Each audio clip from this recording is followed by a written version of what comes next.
అబ్బా ఏం క్రిస్పీనెస్ అండి నిజంగా. చూడండి ఈ కరకర మీకు వినపడితే బాగుండు. మైక్ ఇక్కడే ఉంది, వినపడుతుందా? అంత టేస్టీగా కూడా ఉంది. లోపల స్మూత్ ఉందండి మళ్ళీ, ఎందుకంటే లోపల ఆలుగడ్డ పెట్టాను కదా.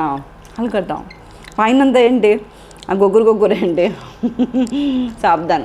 అసలు ఏం చేశానంటే ఫస్ట్ సగ్గుబియ్యం తీసుకున్నానండి, దాన్ని మంచిగా పల్స్లో బరకగా తిప్పేసి పెట్టుకున్నాను. ఈ పొటాటోస్ ఉన్నాయి చూసారా, బాయిల్ చేసి పెట్టుకున్నాను. దీన్ని పీల్ ఆఫ్ చేసేసి ఒక బౌల్లో ముందు సగ్గుబియ్యం పిండి వేసేసాను. మన బాయిల్డ్ పొటాటోస్ ఉన్నాయి కదా, దాన్ని పిసుక్కుంటూ అన్నీ కలిపేసాను. ఆ తర్వాత దాన్ని కొంచెం బియ్యం పిండి, జీలకర్ర, ఉల్లిగడ్డ, పచ్చిమిర్చి, ఇంకా అల్లం వెల్లుల్లి చిన్న చిన్న పీసెస్, కొద్దిగా కొత్తిమీర, ఉప్పు, కారం, పసుపు అన్నీ చేసి మంచిగా నీళ్ళు యాడ్ చేసుకుంటా మెత్తటి పిండిలాగా రెడీ చేసుకున్నాను. దాన్ని చిన్న చిన్న ఉండలు చేసుకొని ఇదిగోండి ఇట్లా బుల్లెట్స్ లాగా రెడీ చేసుకొని ఆయిల్లో డీప్ ఫ్రై చేసేసాను. That's all. అదన్నమాట. మరి ఇంకేంటి ఆలస్యం, చేసేయండి. చిటికలో చేస్తారు మీరైతే. నేనన్నా 15 నిమిషాలు తీసుకున్నాను. ఫుల్ వీడియో చూడాలనుకుంటే మాత్రం యూట్యూబ్లో శైలాస్ కిచెన్లో చూడండి, ఇంకా డీటెయిల్డ్గా చేయొచ్చు.